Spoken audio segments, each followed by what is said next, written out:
everybody, and welcome back to another episode of Minetopia. It's episode 15, and we are flying into our base here, our nice giant tower reaching all the way up to the sky, where last episode we got started on our storage system, getting it set up and ready to store all of our goods. And as you can see, I've made quite a bit of progress on that between episodes, but in that progress I have discovered an issue. I didn't go big enough. We've got to go bigger. This does not come anywhere close to holding everything that I want it to hold. Because basically, what I want to do is I want to be able to come back from a build or anything else and unload everything that's in my inventory. All my shulkers will go in here where they get automatically emptied and then sorted out. And then all the loose gear goes in here, gets sorted out. And it all goes through here, and I want everything to get put away for me, except for anything that doesn't stack. So all the non-stackable stuff will be hand sorted into individual chests. But anything that is stackable, I want to go through the whole system and get put away. So I don't have to mess with it, I don't have to worry about it, and I know that everything is organized and there aren't any junk chests located anywhere. So this is not going to cut it. I've only gotten this far as blocks go, and there's already some that are missing, and that's just not going to do it. So, what's the only logical thing that we could think to do? Well, build a dungeon, of course. We like our dungeons, and this one's going to be a legit dungeon, like real dungeony feel. So basically, since these are here and it's all connected up, and it basically terminates right here at this ice block, and everything goes into these hoppers that go into the overflow chests. So what I need to do is I need to take all the items now and have them go straight down. So I'll have an item drop right there. It's going to take us down to our basement down here where we filled in the water before we built our base, and now it's time to excavate all of this so we can turn this whole thing into a giant storage dungeon. So all of this area here, all these walls, it's going to be one giant extension of that storage system. So the items will come down, they'll flow around, and then they'll drop down again, flow back around, ultimately ending up in another item elevator that's going to take it up and into those overflow chests. So that's the plan, and this goes all the way down. I think it's 12 blocks. I might go a couple more blocks down because I'm not entirely sure this is going to be tall enough. But I've got the perimeter mined out, so I know where the edges of this are. And I've already started, as you can see, mining out this area up here. And I'm going to put in the ceiling, which is basically just going to be a dark oak plank ceiling. And I'm going to swap these floor lights out for glowstone so they kind of match just a little bit better with what we got going on down here. And then I want to build the storage system. And then we're going to come back and we're going to decorate this into a proper dungeon. So that's the plan. That's what we're going to do today. But first, before we do this, there's something very important we have to check on, which is something we dealt with last episode, and that is the Great Block Hunt. So I need to grab some shulker boxes. I think we have 4 people signed up so far, so I'm going to grab 4 of these. And we're going to go imp. He's here. Oh, he sees Kipsnip has been hunting the wandering trader for days now, and he's finally found one, so he's very excited about that. But we got 4 chests, or 4 shulker boxes, and I guess we can name them out there. I'm going to name each one of these, and that's what the items from each individual's chest is going to go into, and I'm going to go store those for calculation at the end of the contest. But I need to check to see who has won this week, because it is past the deadline for the weekly prize. So let's go see who has won this week's prize and award that individual their stuff. Empty out the chests so they're fresh and ready for next week. Let's see. What do we got? Who have we got? Yep, we got 4 people. So we have Kipsnip, Adlenny, T-Dot, and Linksy have all entered the contest so far. So let's go name these shulker boxes so we don't get them mixed up with anything. Alright, so we got T-Dot. There's 1 shulker.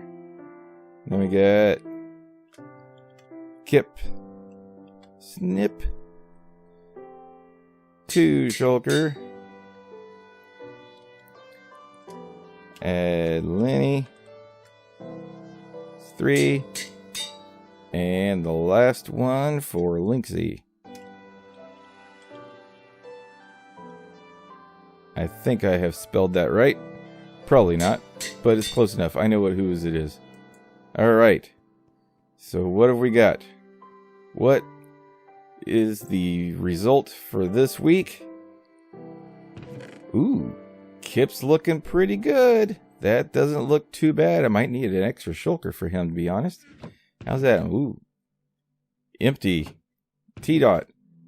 Empty. Oh, well. There might be some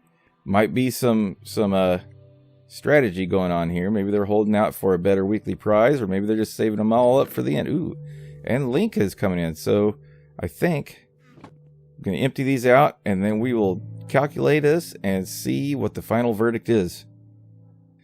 Alright, after emptying these out, it is not even a contest at this moment. Kipsnip has a commanding lead with over a full shulker box worth of blocks, with Linksy in second place with nearly a full shulker box. So I have awarded Kip his prize, I've placed it in his chest, and I have added the prize for week 2, and this is where it gets saucy, because those who are holding on to their blocks, this might be their week. Or maybe Kipsnip can continue his lucky streak that he's been going on. But this week, we have 4 pieces of ancient debris, 4 gold ingots. I know you guys can do the math on that and figure out what that equals. Plus, thought I would throw in some nether gold ore for those who might be looking for a nether gold ore mini block. They could use this to trade with or hang on to it and use it for decoration. But that's the prize for week 2. So let's get to collecting, guys, and I still got 3 more slots. So if you haven't signed up yet, be sure to sign up. You're going to miss out on some awesome prizes. So that's all said and done. So I'm going to take these back to my base, put them in a nice safe spot so we don't lose them. We can keep track of all of this. And then we're going to get started digging up our floor inside of our base. So let's head back there and get busy. Alright, and we're back here at our base, and I'm about to get started digging this all out. First I need to do the ceiling, and then start digging all of this area here out. And fun fact, in case you didn't know, you can't insta-mine cobblestone with haste 2 and efficiency 5. Had I known that, I would have chosen a different block to fill in the river with, because this is slow going, even with beacon. But once you get past it, it should go pretty quick. But I do have, I think it's about 5 blocks worth of cobble depth to go in certain areas. So this could take a little bit, but there's only one way to do it, and that's to get started. So I'm going to get started on the ceiling and start digging. Okay, well I came down here and I started putting up the ceiling, and then I had an idea. It occurred to me, nether bricks might actually look better on the ceiling down here in our dungeon than the dark oak might. So I've kind of tested that out, and I think if I swap the lights out for, I don't know if glowstone looks the best here, or if maybe I should go with shroom lights on the ceiling. I think I might try out some shroom lights on the ceiling, but I definitely like the nether brick much better than the dark oak. So that means I need to head out to my ancient debris mine and empty out all my netherrack chests, which I think I have 7 or 8 full chests of netherrack out that. Start smelting those up, make a whole bunch of nether bricks, and get our ceiling in here. And then farm up some nether trees and get their shroom lights so we can get these lights swapped out. And then I think we'll be ready to start mining on the way down. But another thing that I want to do before I get started on that, because that's pretty boring stuff. You guys don't really want to watch me dig a hole. But something you might be interested in is while I was over here sitting around doing nothing, thinking about life and planning out next steps, I had run across the Wandering Traitor at my base a couple of times. And anytime I find the Wandering Traitor, I make sure to put a message out on Discord so that all the participants will know that he's over here, because I can't use him. But nobody showed up that one time, and I hated to see him go, and I didn't want to see these blocks get left behind, so I cleaned them out, and now I have these blocks. But I want to put these blocks into circulation somehow to give people a chance to find them. So what I thought would be fun is if we made a little scavenger hunt on top of the scavenger hunt, and we hide these around the shopping district and various other areas on the server. So what do you say? Scavenger hunt? Let me go hide these up. I'm not going to do this on camera because that would make it too easy for everybody. So I'm going to go hide these up, and then I don't even think I'm going to make any clues. People just got to start hunting for these things. So that way, if you can't find a trader, you can at least have a chance to find something. So I'll be right back after I've done hiding these. Alright, I grabbed 8 shulker boxes worth of netherrack out of my debris mine, and that translated into 2 shulker boxes of nether bricks. So I'm going to hang on to one of these. I think one should be enough to do that whole ceiling area. I might need more, but I'm going to pop the other one into the system, and you get to see how this works. It's going to pop that through there, and then everything's going to get sent through that dropper up the shaft here, and it goes all the way through the system. And I can adjust the speed of this, but I have it going pretty slow because I found that if it goes too fast, then a lot of the items will skip over the hopper that they're supposed to go to, and they end up here in the overflow, and then I have to send it back through. So this seems to be a good speed. I haven't had that issue since I slowed it down to here. It just means it takes a little bit longer to empty everything out, but that's not such a big deal because if I'm putting stuff in here, that means I'm done with it for now. So it can just take its time and go through and get itself sorted out. So the next thing we need to do is we need to head over to our nether tree farm that Adleni built for us, which I realize you guys haven't seen yet since it got done. And we're going to grow some, I think probably warped wood. Gosh, my words. Have you seen my words lately? I haven't seen them. They've run away from me. Some warped wood trees and get some shroom lights from them. I found that the warped trees drop more lights than the crimson trees. I don't know if that's an actual statistic or if it's just me imagining things, but that has been my experience. So we're going to go over there. We're going to grow up a whole bunch of those, get a whole bunch of shroom lights to use down here, and anything we have left over we can go throw into the chest over in our tree shop. Oh boy. And I don't know if you guys have noticed or not, but things look a little bit different around here, especially my armor. It's because I have switched from Optifine to Sodium. I've been giving Sodium a go, and it has been doing a really good job. As you can see, I mean, I'm getting 200 FPS right now, which normally I would be around 40, 45. But there are some stutters and some other weird visual things that go on, and I've had to install a few vanilla tweaks packs to make up for the deficiency in visual options that you get with Sodium versus Optifine, such as like connected glass and that sort of thing. And also added the diminished shimmer for enchanted items pack, so you can actually see the netherite armor and other tools, and you can identify your potions better because you don't have that purple glow on top of everything. So that's why things look a little bit different. I'm going to give this a try for just a little while, and I've added the clear glass thing for vanilla tweaks, and I think I might get rid of that because it makes the glass just invisible, which is really kind of makes life a little difficult at times. So I might remove that one, but keep the better stained glass one because the stained glass looks better without the hard lines around it. But again, I'm going to give this a go for a little while, see how I feel about it, and if it just becomes an issue or something like that, I'll switch back to Optifine. But for now, I'm actually pretty happy with it. I mean, the performance upgrade is pretty ridiculous. I mean, 135 FPS. I mean, that's ridiculous. Anyway, so I'm going to grow up some trees, and unleash some TNT and hopefully get ourselves a bunch of shroom lights, and then we can finish up start finishing up that basement over there. So, okay, and I have got all of my nether bricks made and up on the ceiling, and I've swapped out all the lights for shroom lights. I think I want to cover these up with some crimson trap doors just to kind of make them stand out a little bit less than they do.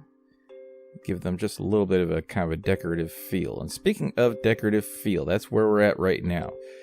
I have a question for everybody to consider down in the comments. Leave me your ideas, your thoughts, and everything out like that on this subject. So this is going to be a dungeon-y type area. That's where the rest of the storage is going to go, down here underneath the tower itself. Now the question is, what does that mean? I mean, does this mean your typical kind of dungeon feel that you would see in like a castle with maybe torture racks and, you know, cells and that sort of thing? Or, I mean, since this is a wizard tower, would the dungeon in a wizard tower have a different purpose and a different use? Like maybe this is where he does his experiments and stuff down underneath everything, like, you know, like Dr. Frankenstein's lab or something like that. So maybe we could put some potion brewing stuff down here and a few other things here and there, just to kind of make it just kind of like a, this is where the alchemy or something like that occurs down underneath the tower. So I think that's going to influence the way this place comes together. And yeah, so that's what I need to think about, exactly how that's going to work and what that entails, because then that will help determine how we decorate this. So that's probably what I'm going to think about between episodes and get together all that stuff. So I've got this part done, so that means we're ready to start digging this whole thing out and getting the sorting system installed. Hello. Alright, fell down a hole. Cool. Alright, so, but I don't think we're going to have time to do all of, or any of that in this episode, because I am really against the clock here, trying to get this one out to you guys in a timely manner. It's already late as it is, and it's already running a little bit long as it is. So I think I'm going to get these lights covered up, and you guys start giving me your ideas down in the comments, exactly what a wizard's dungeon would entail and how that would come about. Maybe some block palette ideas. Like I'm thinking maybe some stone bricks and some black stone and that sort of thing. But if you guys have other ideas, hit me up. Let me know, because I don't always think the same way everybody else does. And one thing I really enjoy doing when I'm building is I call it the why method of building. It's like when you build a structure in Minecraft, which is, that's all well and good. You can build a house. Okay, so you've built a house. The question is, and I missed some lights over there. The question is, why is that house there? What's its purpose? What's its story? What's the reason for it being? And then if you can figure that out, then that will help you determine what you do with that house. So like this place, this is a wizard tower. Well, why is this tower here? Well, it was conjured out of the ground by this wizard, and we're probably going to put a town over that way that it appeared next to. So that means it's going to influence how that town comes to be. So like, are the town folk happy about this being here? Or are they unhappy about this being here? Are there any town folk left over there because maybe the wizard experimented on all of them and there aren't any test subjects left to experiment on? I mean, that's an interesting way to go. Maybe it could be an abandoned town with like cobwebs and stuff all over the place. Or it could be a town with infected people, so we could maybe populate it with some zombies or something like that. I mean, there's all kinds of things we can do once you have the why. So when you build, it's important to have the why with your build, so you can kind of play off your story or the backstory or the reason your stuff is there. And once you have a good reason, then that really opens up so many different opportunities to flesh out your build and really come together with something not only visually stunning, but just a complete picture of what all is happening. So that's what we're working on now. So like, what is the reason for what's the why on the dungeon? Help me out with that. And also start throwing some ideas for the town that's going to be off that way down the road that comes out the front of this tower. Because once we get the majority of this place done, I want to start working on that area over there, just because I feel like it's needed to explain this, just being here out in the middle of the forest. And also the other thing I've done is I have moved my industrial elevators back because they were interfering with where a sorting and storage system would be. And I could have just stopped it there and ran it back the other way, but I really want to have access to that entire wall space down there for storage. And then in the middle of the room somewhere we can put the non-sortable stuff storage, the manual storage chests in the middle there. So maybe that could be part of some area that looks for experiments or something. You know what I'm saying? Like, now that we have a why, we can kind of start working on the decor down there to go along with that. So, but that said, that's going to be for next episode. Between episodes, I'm going to get this dug out, and I'm going to get the sorting system installed, at least have the chests in place and the circuits and water streams in. And that way we can spend a good amount of time next episode fleshing this place out and making it look super cool. So, like, kind of spooky, like, maybe, or I don't know. You guys let me know. What are your thoughts? I'm kind of in between thoughts on this area. But yeah, you guys are really smart, so you guys will have much better ideas than I have, so let me have them. But with that said, I think that's all the time we have for today. I really appreciate you guys watching. If you liked what you saw, don't forget to leave a like. And if you want to see more, don't forget to subscribe. Till next time, this has been Neely. Bye-bye.